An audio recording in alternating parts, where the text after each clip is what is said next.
See the screen? Amazing. Thank you for that warm introduction. I haven't been so nicely introduced in a while. That felt good. We are here to talk about administrative burden, um, what it is, how to identify it, and how to address it. Um, you already got a great introduction to who you are, but again, my name is Luke Heydrich, and we have Lila here as well. Just to give you a little bit of context for what we're going to talk about today. We just did introductions. I'm going to start off with a little bit about BIT, the Behavioral Insights theme, just so you know who we are and what our expertise is. The bulk of the presentation will dive into what is administrative burden? Why is it important? A lot of our time will be spent on this item number 4, which is how to identify administrative burden, and talking about 10 different strategies that we have developed to reduce administrative burden. And then we're going to double click or deep dive into one of those strategies, which is how to use plain language, really across your work, but in the context of this presentation, how to use plain language to reduce administrative burden.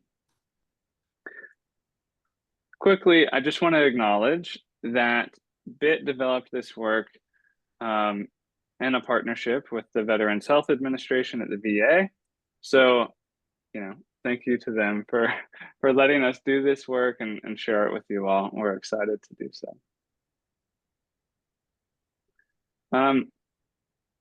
What we're hoping you're going to get out of today's session is these 4 things. And we'll revisit this at the end of the presentation, but I want you to be able to learn today and go tell one of your coworkers what administrative burden is and why it's important, how to identify it, what are the steps you need to take as a team or as an individual to identify administrative burden in your work. What are 10 strategies and maybe like the top 3 strategies that are relevant for you?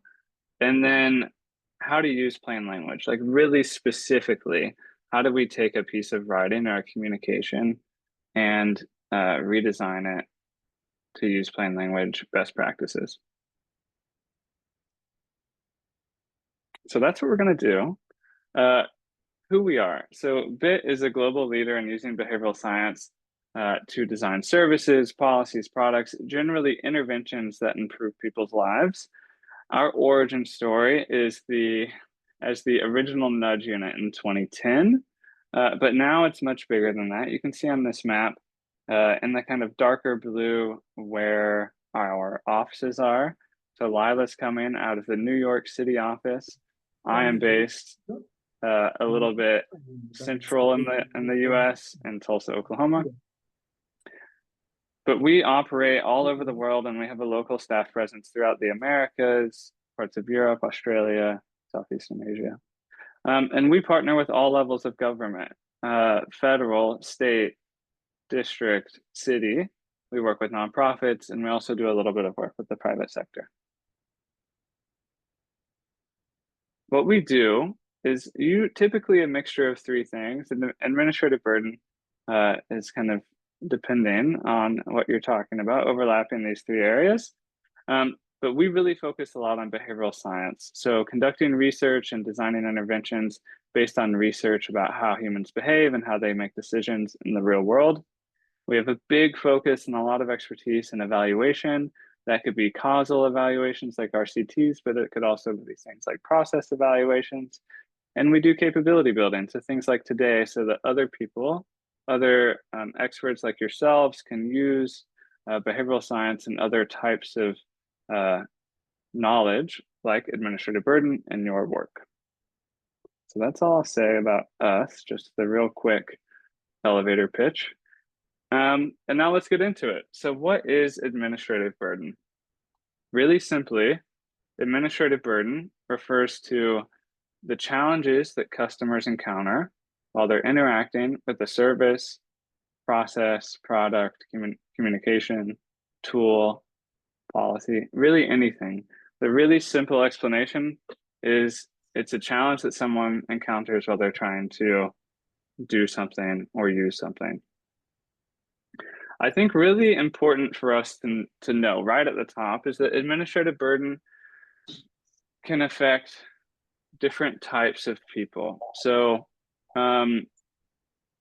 for government services, we can think about two types. Administrative burden can impact customers of a service, citizens or residents, um, but it can also impact public servants. And we'll talk a little bit more about that in a sec and how it could impact them. But really, you can think about this as administrative burden being impacting front of house and back of house. Like it can, the recipients of something and the people who operationalize or make that service happen can impact both of those people. Some really specific I want to go through some really specific examples of what administrative burden is just to bring it to life for you all. So it can really manifest itself in many different ways. Just to highlight some examples, a really common one that people focus on is administrative burden could be lengthy or complicated forms, instructions, or guidance that someone has to get through to complete a service. It could be something like documentation requirements involving fees or other financial barriers to access. It could be something like eligibility requirements that are overly complex or difficult to understand, or they're not well known in general. So these are 9 different examples, and just to try to make it really tangible for you. I'm curious if anybody wants to unmute or please jump into the chat. If you, in your work, you encounter any examples like this in your world. So I'll just pause for about 30 to 60 seconds and see if anybody wants to share.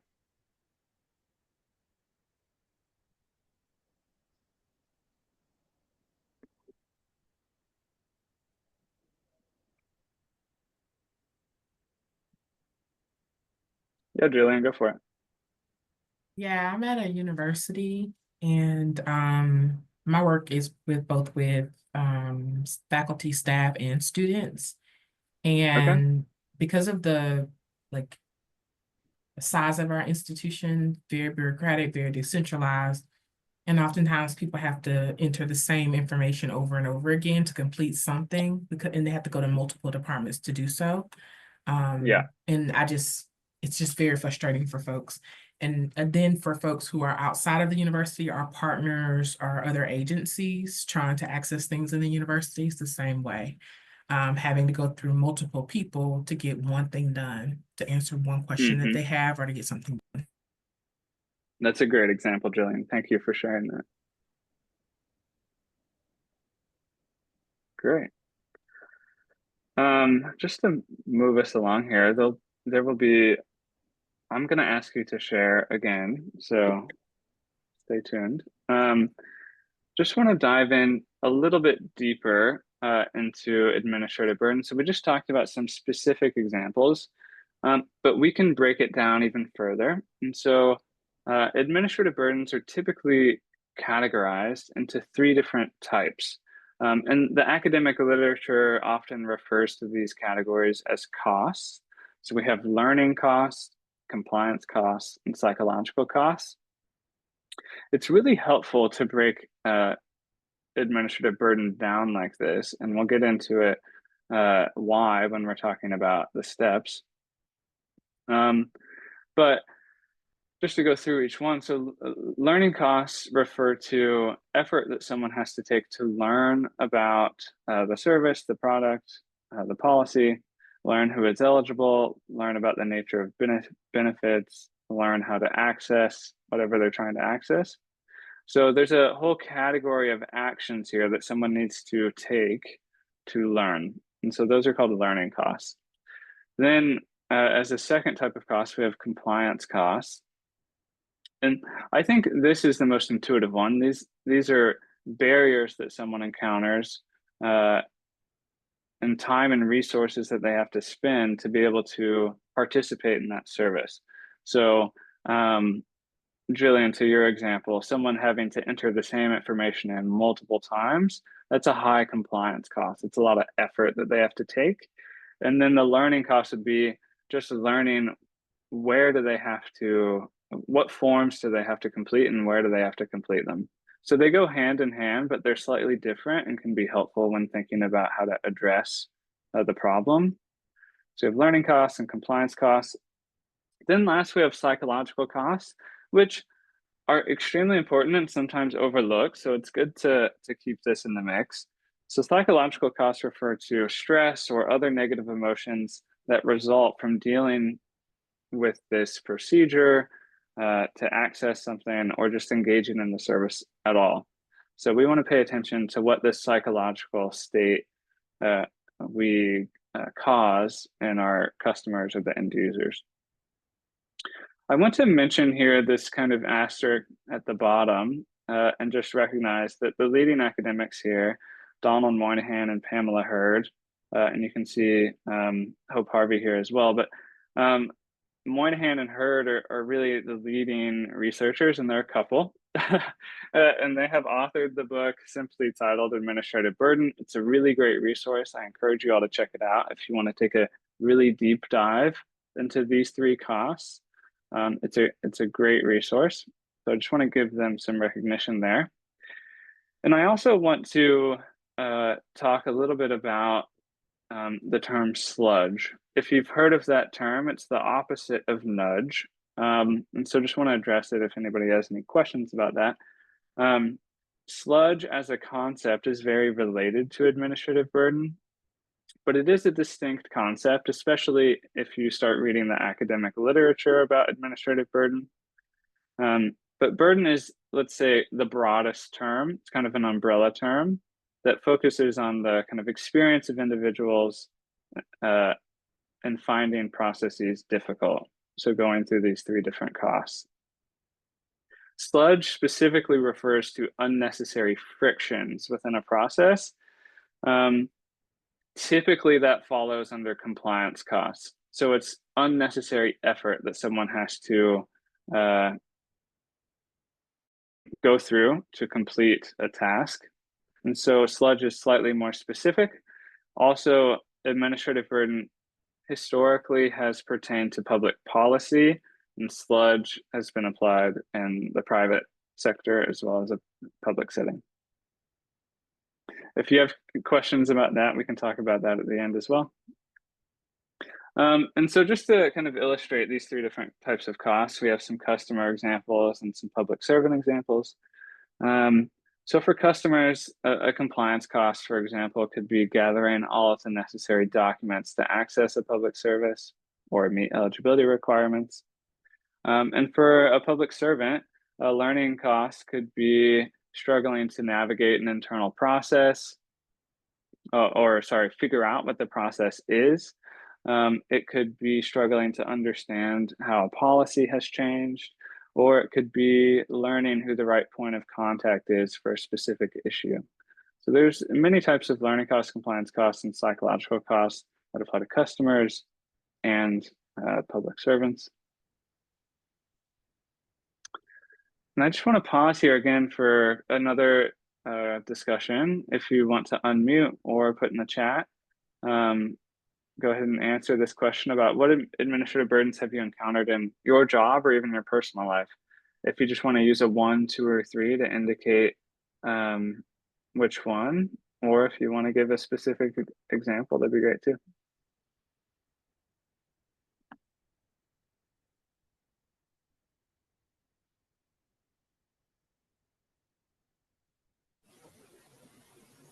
Hi, this is Catherine Maloney. One of the first things that comes to mind is using the healthcare system. So for instance, when you go generally to a new doctor's office, they ask you to fill out a bunch of forms beforehand, Yep. and then often ask you to fill out more on their portal. And then it seems that the doctors never read the information that you provide anyway, and so you also have to provide it via word of mouth. Right. That's true.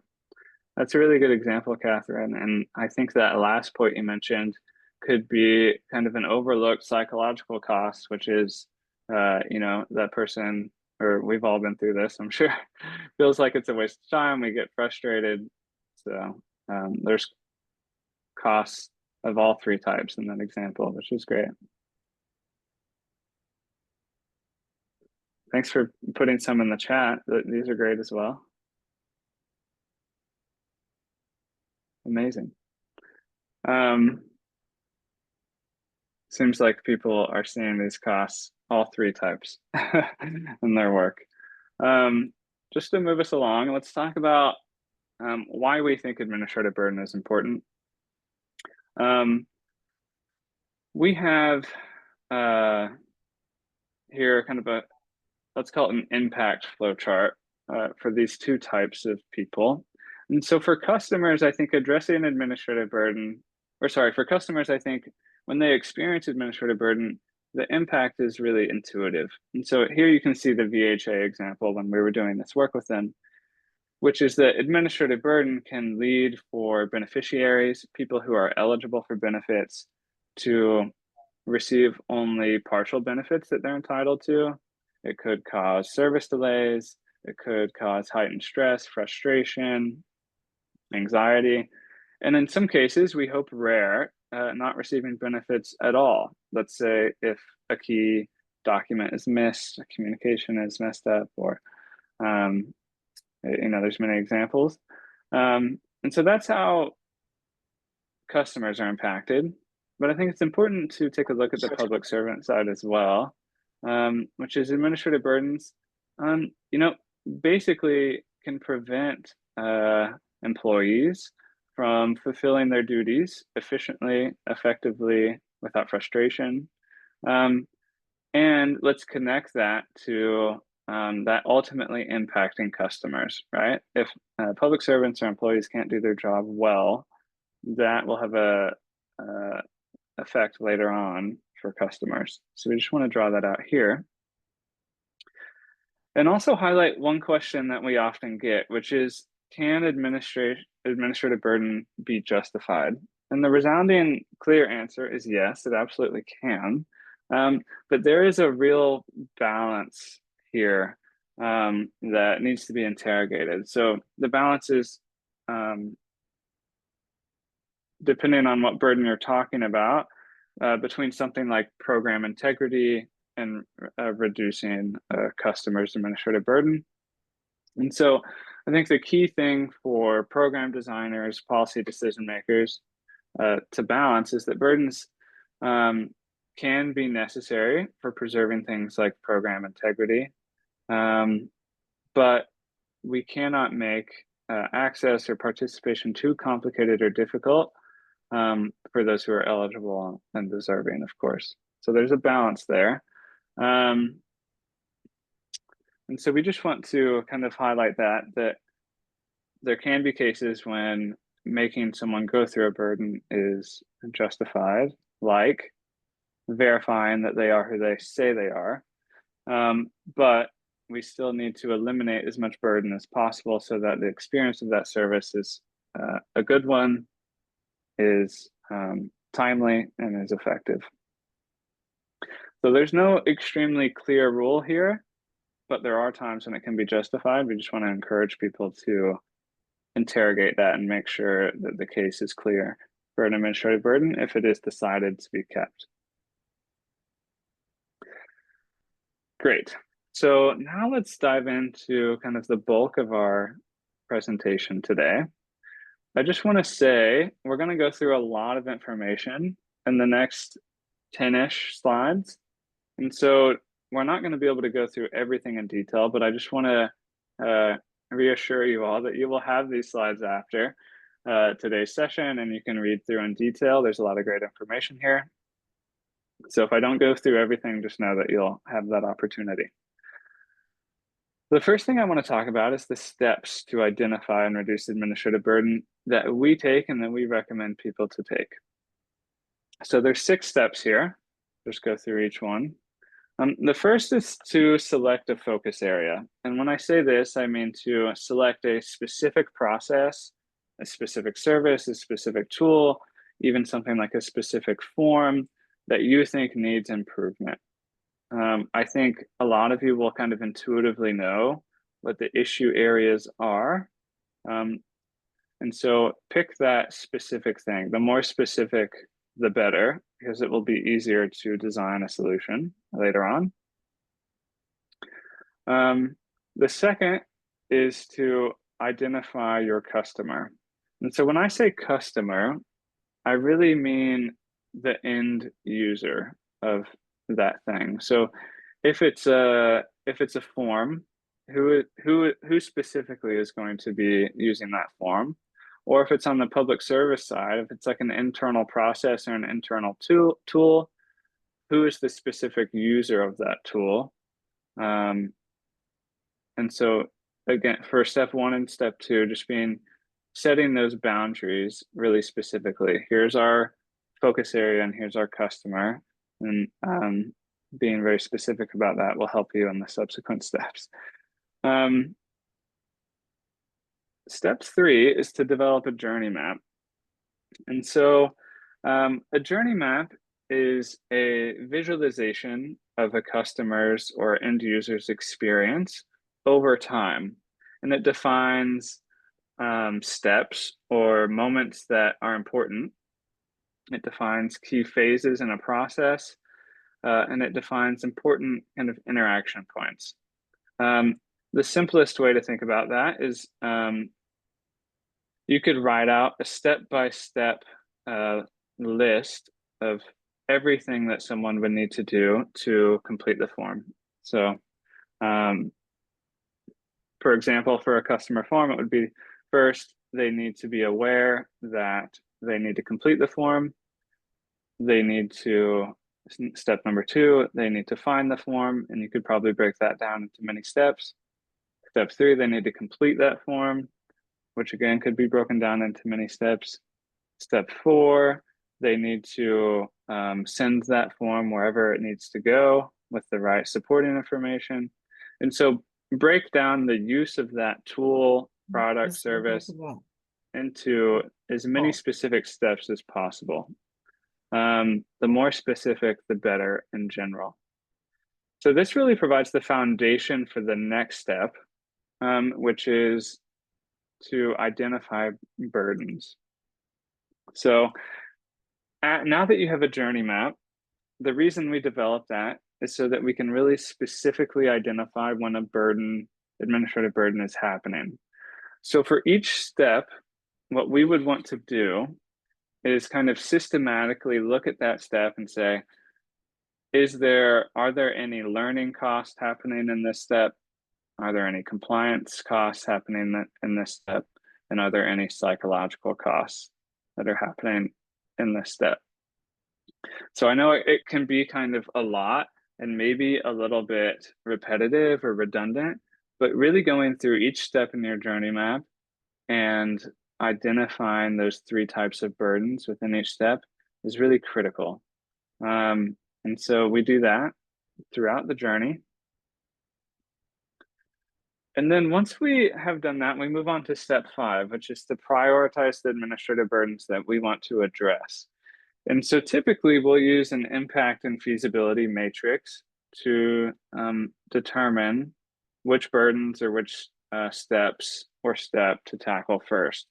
And so the questions that we typically ask is, are in those 2 categories, impact considerations and feasibility considerations. So an impact, we ask, would reducing this burden affect the overall customer experience? Would reducing this burden have ripple effects of positively impacting other parts of the journey? Is it, in other words, is it kind of a cornerstone or a really good leverage point to improve this tool or process? So those are impact considerations. You'll get a variety of scores, some that are really high potential impact and some that are lower. And then we look at feasibility considerations. And so we ask, is this burden generated by one specific factor, or is it generated by many broader conditions? And then we also ask, are there policy considerations or resource constraints that are specific to this barrier? We're trying to get a sense for how easy or how difficult actually addressing this burden would be. And so with those 2 sets of questions answered, we look for the high impact, high feasibility administrative burden. So addressing that burden would generate a lot of high impact, and it's going to be really easy to do. Those are quick wins. Let's do those. Then we would focus on high impact, low feasibility. So things that are really impactful, but are going to take more time or harder to change. And we can kind of go through and prioritize which administrative burdens issues we want to address first, and kind of establish a pipeline of projects if you have that many burdens to address. Lastly, we develop a solution, and so the rest of this presentation is going to focus on specific strategies to develop a solution. So I'm going to dive into them now. So we developed 10 strategies. They are in 4 categories here. We have 2 strategies in enable participation, 3 in facilitate progress, 2 in help with navigation, and 3 with focus on communication. Enable participation is really about streamlining customers' engagement by simplifying requirements and defaults. Facilitate progress aims to smooth out a customer's journey, reduce effort, provide clear instructions, and preventing errors. Helping with navigation is aimed at assisting customers with navigating complex processes by signposting features and providing guidance. And focusing on communication aims to essentially enhance the content of the communication and its effectiveness. We don't have time to go through all 10 of these. Again, you will have the slides after to take a deeper look, but we're going to talk about 4 in detail, 1 from each of these categories, and then you can take a look at others later. To start, we're going to look at strategy 1. So strategy 1 is to set intentional defaults.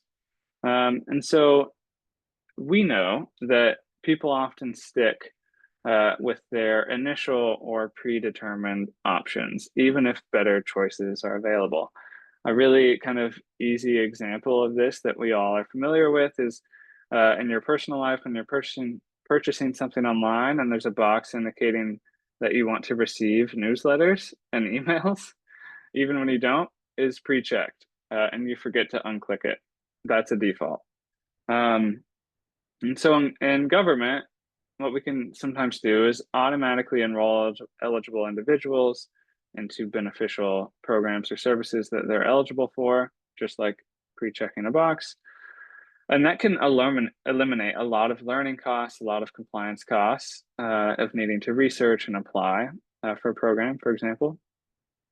And then on the right here, you'll see our suggestions for how to use defaults. So automatic enrollment, like I just mentioned, is very effective. You can default to electronic communications in some cases.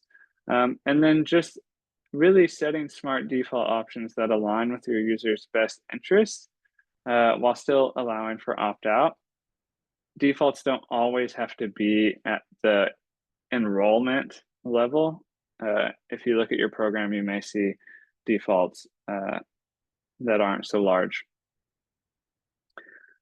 You can see on this next page, when you get the slides, we've listed on the right some solution prompts for you to take a look at. These are questions that we ask to you to kind of get ideas flowing. For example, if you already use defaults in some way, is it easy for customers to change the default or make a decision that is different from the default option? So prompts for you as you're looking for solutions to think about. So I won't go through all of them, but they are there for you. Next, I want to talk about strategy 4, which is to help prevent errors. So we know that errors create delays. They create extra work for public servants, employees, for customers, everyone. It creates rework and delays on all sides. And so while some mistakes are inevitable, we think that programs can also take steps to help customers take the right action. A really good example of this at the NIH is the ASSIST system, which attempts to validate grant applications before submission to reduce errors and streamline the process. And so there are many ways that you can do this, a lot of them digital, but you can use pop-ups, warnings, banners to catch mistakes in real time. Say if a field on a form is entered incorrectly. One that sometimes people don't think about is called a soft default. This is where you limit options. So instead of providing many options for someone to pick from that potentially could be incorrect for them, we limit options to reduce choice overload, decision fatigue, and suggest an option to them, called a soft default. You can also provide tips, define jargon, and make taking the correct action the easiest choice.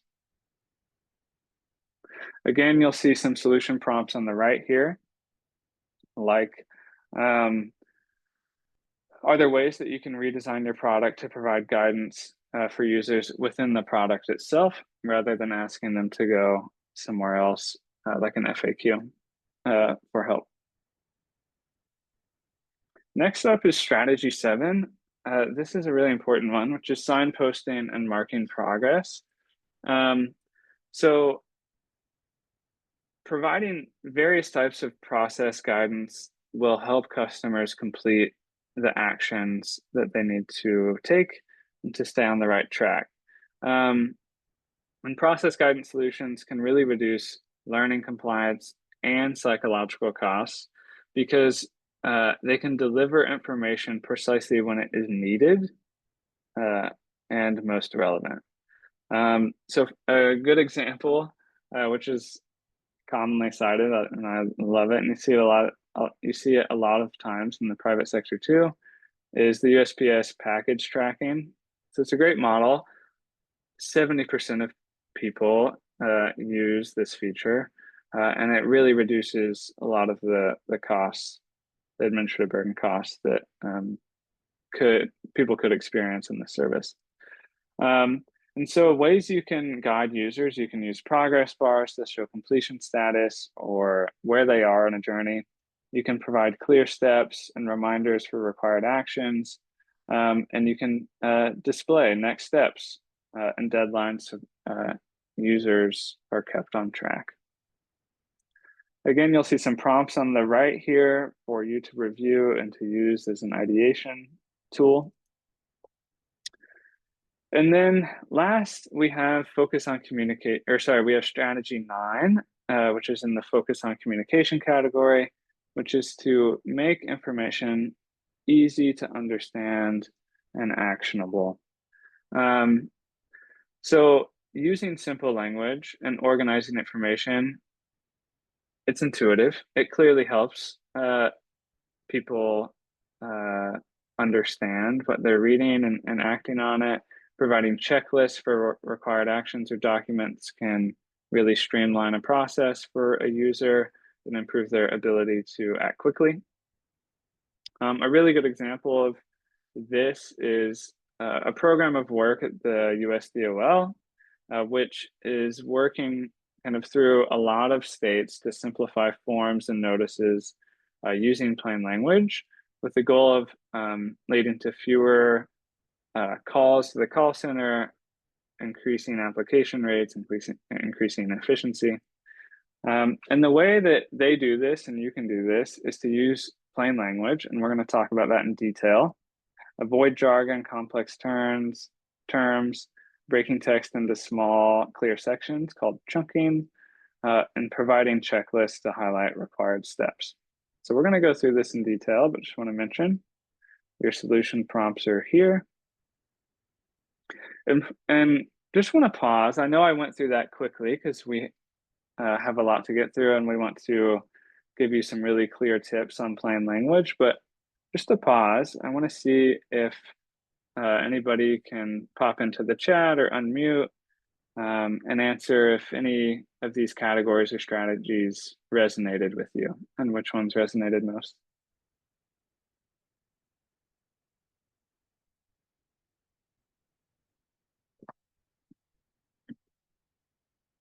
Thanks for chatting in, Bonnie. I'm glad to hear it's 4. We're gonna get into that in detail.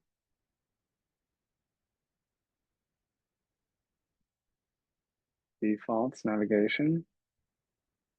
Just to build on this discussion, I'm wondering if anybody in the chat can share if you've used any of these strategies in your work and if there were any results. Oh, sorry, Melanie. I see you have your hand raised. I think you meant Melissa, and that's me. Oh, Melissa, sorry. No worries. They start with the same 3 letters. I would say that the biggest one we have is strategy 4 under 2, the errors. We see a lot of people coming through. We have an application for a registry, and it's really hard. People send the wrong ID, like they'll send expired IDs. And so that is like the biggest, I think, burden that we're trying to reduce as much as we can is like, do you have the right ID? Is it not expired? Is it, current? Did you, that kind of thing, and to try and decrease that psychological burden because people get so flustered when they think their credential's not right. Yes, that's a great example. Thank you, Melissa. Great. I'm gonna move us along so that we have a little bit of time for questions. We want to focus on this plain language strategy. It's really all of strategy 9, but really zooming into how do we use plain language. And I will hand it to Lila to walk us through that. Yes, thank you, Luke. And thank you everyone for participating in the chat. It's great to see that some of you are already using these strategies to reduce administrative burden. So yeah, let's focus on words. Luke, could you please advance? Thank you. So some of you may be familiar already with plain language, and there's a definition over here on the left-hand side. Plain language is communication your audience can understand the first time they read or hear it. So plain language can clearly help reduce administrative burdens by making things easier to understand, preventing errors, preventing calls for clarification, and things like that. There are a lot of elements to plain language, and from all of a lot of elements and resources to help you write in plain language. And from that, we've distilled down to the short checklist.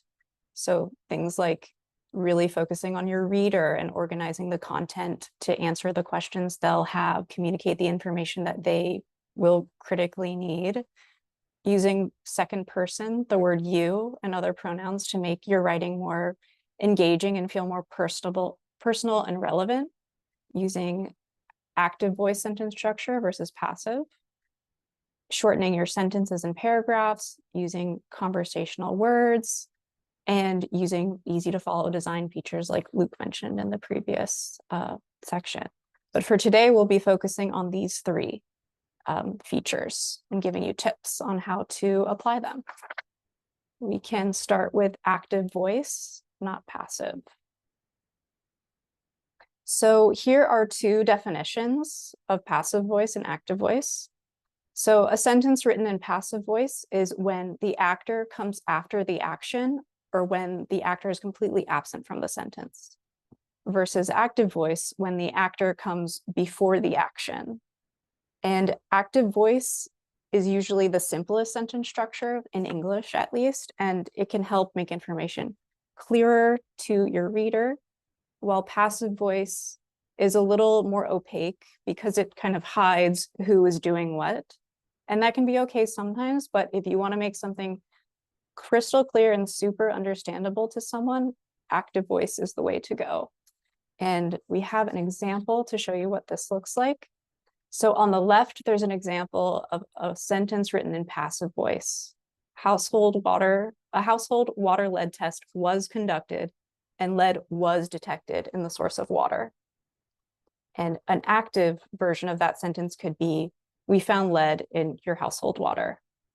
And you'll see that certain words were highlighted, and especially in the passive sentence, if you see words like was, of, like this, to be, versions of to be, was, is, were, are, been, and of, If you see that in a sentence, it could indicate that it's written passively, and you can go back and make it active. So get rid of these if you can. And now we have a short activity. So please chat in. There's a sentence written in passive voice here. The aim of the program was to promote actions to increase hydration on a daily basis. Go ahead and chat in the text box or in your own text window how you would make this passive voice active.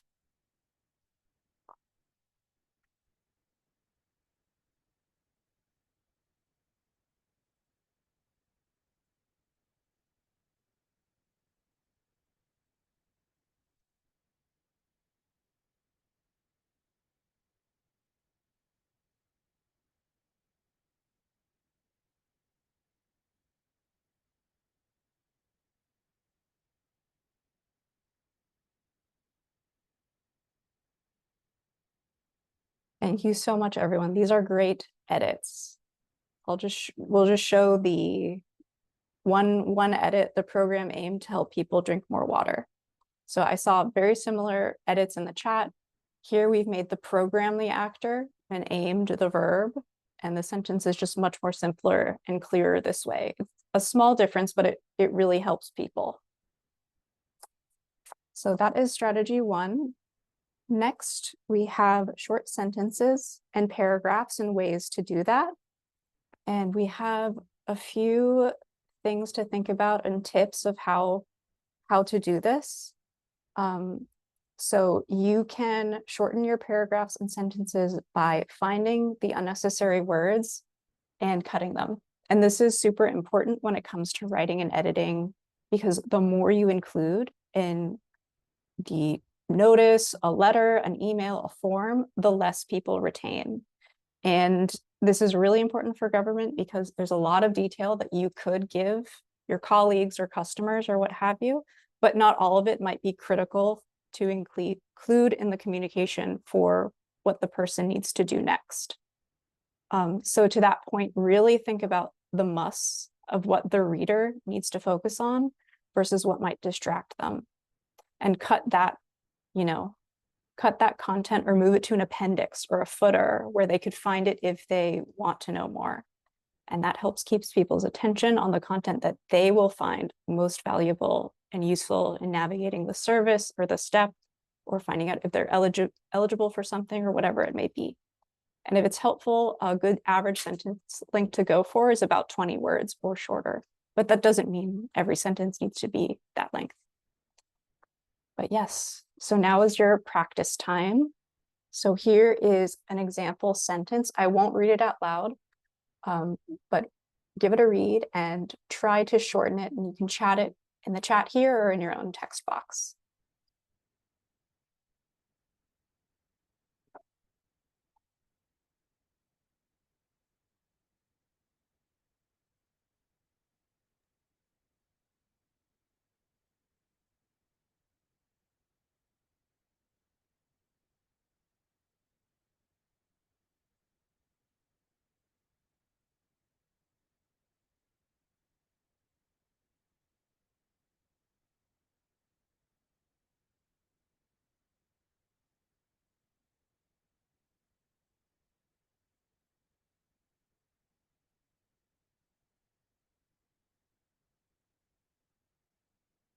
These are beautiful edits, people. Thank you. Let's just go on and see one edit that we included in the presentation. So yes, if the agency finds that you received a payment that you weren't entitled to, you have to pay all of it back. So yes, think about what you can cut to focus the reader's attention on the musts, what they need to know. And our last feature that we'll talk about is my favorite. They're common, everyday conversational words. And I feel like this is self-explanatory. This is a list of complex words and their simplified twins. So as you're writing and editing documents or communications, And your default is to use one of the more official or complex or legal sounding words, but there's a simpler one that could communicate the same thing. Try going with the simpler one. Or if there is a mandatory, complex, or legal word that you have to use, try defining it right away using simpler words so that the person you're writing to, your reader, can learn what it means the next time they encounter it. And just the benefits of common words are that they're easier to understand, they're more approachable to people, they're a really crucial way to like get your reading level down to like an 8th grade reading level. And there's a short list here, and I think there's more in a resource we've attached to the end of this deck. So you'll have a big list when we send you these slides afterwards. And you can chat in other, like a complex word and an easier or common, its common twin. And I will note that like I know acronyms are really common in government, university settings, and so on. Just a reminder to please define the acronym on first mention so that your reader knows what it means. So that's not a common everyday word, but just a reminder to help write in more plain language.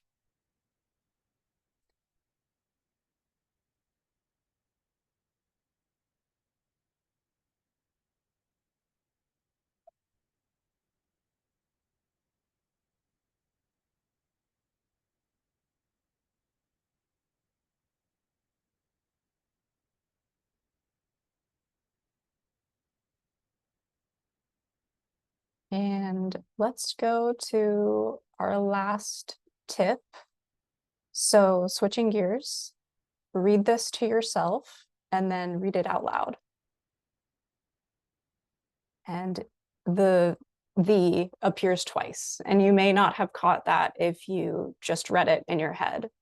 And this brings us to, I think, the best tip I could give for writing and editing in plain language, and that is to read whatever you're writing or editing out loud. And why, you may ask? That is because your ears will hear things in writing that your brain just won't notice. And like when I was a kid and I said something grammatically incorrect, my mom would hear it and correct me. So just grammatical mistakes like that are much easier to catch when you're speaking them out loud. When you read in your head, your mind skips words or fills them in automatically. And like no one is immune to this. It happens to everyone.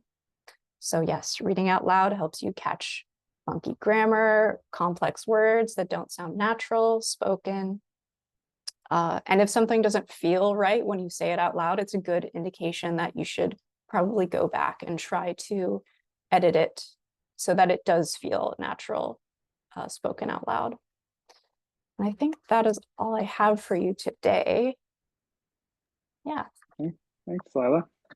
I'll just go through a couple wrap-up slides and we can transition to questions.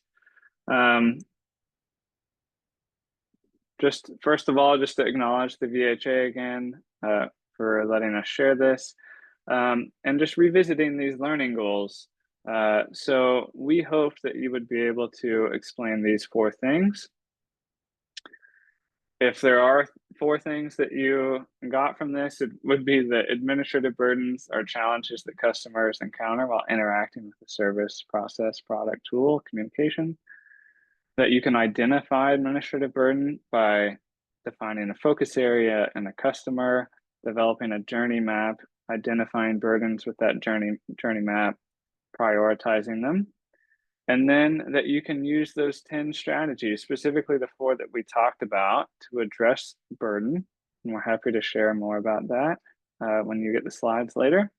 And then use plain language really everywhere in a service, specifically in communications, by using active voice, using short sentences and paragraphs, common everyday words, and reading out loud. Thank you all very much for your attention Apologies that we went a little bit over time, but we can take any questions that you all have.